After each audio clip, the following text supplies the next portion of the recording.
Would you believe me if I told you these pictures were taken on 20-year expired Ektachrome that hasn't been cold stored?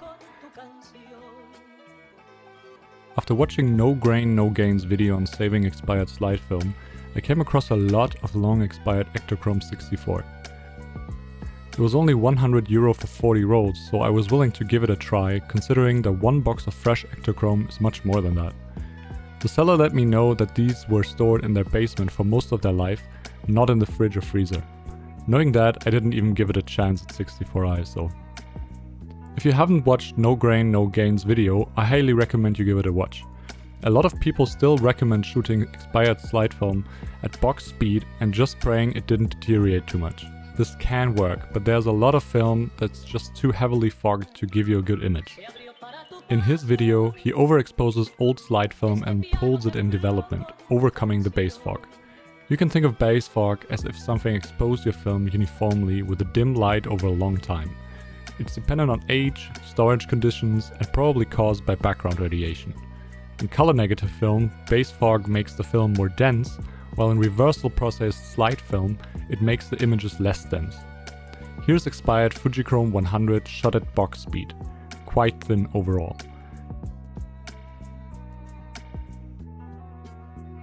And here it is shot at ISO 25, pulled 2 stops. Yeah, pulling might introduce some color casts, but those are easily fixed in post. Back to the Ektachrome 64. Here is a shot at 32 ISO and pulled 1 stop. Very thin, hardly any color. Quite sobering. I know it was stored poorly and very old, but I didn't expect it to be that bad. Next, I exposed the test roll at 2 stops over at 16 ISO and pulled 2 stops in development. As you can see, the results are still not great. Lots of fog and lack of density. Even when scanned and edited, there's still a strong lack of saturation. I can only imagine what shooting it at ISO 64 would look like. Now I could try to shoot it at ISO 8 or even lower, but that's really stretching the meaning of the word usable to me. Probably doable if you do landscapes with a tripod, but handheld in medium format, not really shootable even in good weather. So I started looking for other ways to improve the base fog. In old photography forums, I stumbled about something called restrainer, which is an additive you add to your black and white developer to inhibit the development of base fog. There's actually a surprising lack of information about it online, but there were a few promising images and videos of it. Since the first developer in an E6 process is just a very active black and white developer, I figured it might be worth a shot. Flickfilm actually sells a restrainer too, but doesn't seem to provide any sample images. The restrainer wasn't too expensive, so I ordered it from a small obscure photochemical shop in Germany. Its datasheet says it's a mix of benzatriazole and natrium bromide. Since we recently spent a week in Barcelona, I packed a few rolls of Ektachrome, fresh and expired.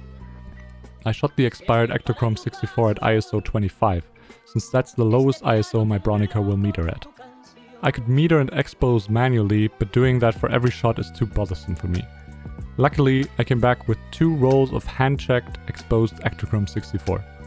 The manufacturer recommends adding 5 to 10 milliliters per 1 liter of developer. So given I had severely fogged film, I just started with a maximum of 10 milliliters. They also recommend overexposing the film by 2/3 of a stop when using a lot of restrainer. Since I shot the rolls at ISO 25, I pulled 1 stop in development. Something like ISO 20 would have been better, but again, the Bronica sadly only meters down to 25. Out of the tank, the film came out looking quite dense, which was a good sign. So here's the film. Much denser than before, albeit with a strong magenta cast. This might be something that could be fixed by adjusting the pH of developer, but we'll see about that. I don't think it needs any more restrainer. 10 milliliters seems right for this film.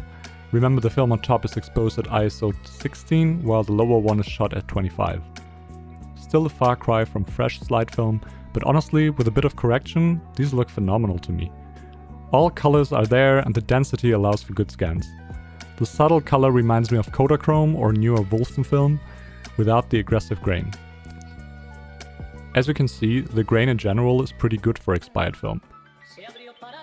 Still, I guess a fresh roll of Ektachrome 64 was much less grainy back in the day. Here are some of my favorite shots from the trip. They all came out a tad dark, which probably means that ISO 16 would be more appropriate for this process, but as the excuse for any subpar image goes, it's a vibe. One downside of working with restrainer is that once you add it to your developer, you can only develop expired film with that batch of chemicals. I just tested it with already used chemicals, but it will still be a couple of weeks until I shot enough slide film to try the restrainer again. I'll continue to try to refine this process and see if adjusting the pH of the developer will counteract the magenta color cast. Subscribe to my channel to make sure you're not missing the next update. Overall, I'm really happy I will be able to get usable images out of the Ektachrome I bought, and I hope you'll be able to use this technique to rescue some of your old slide film too.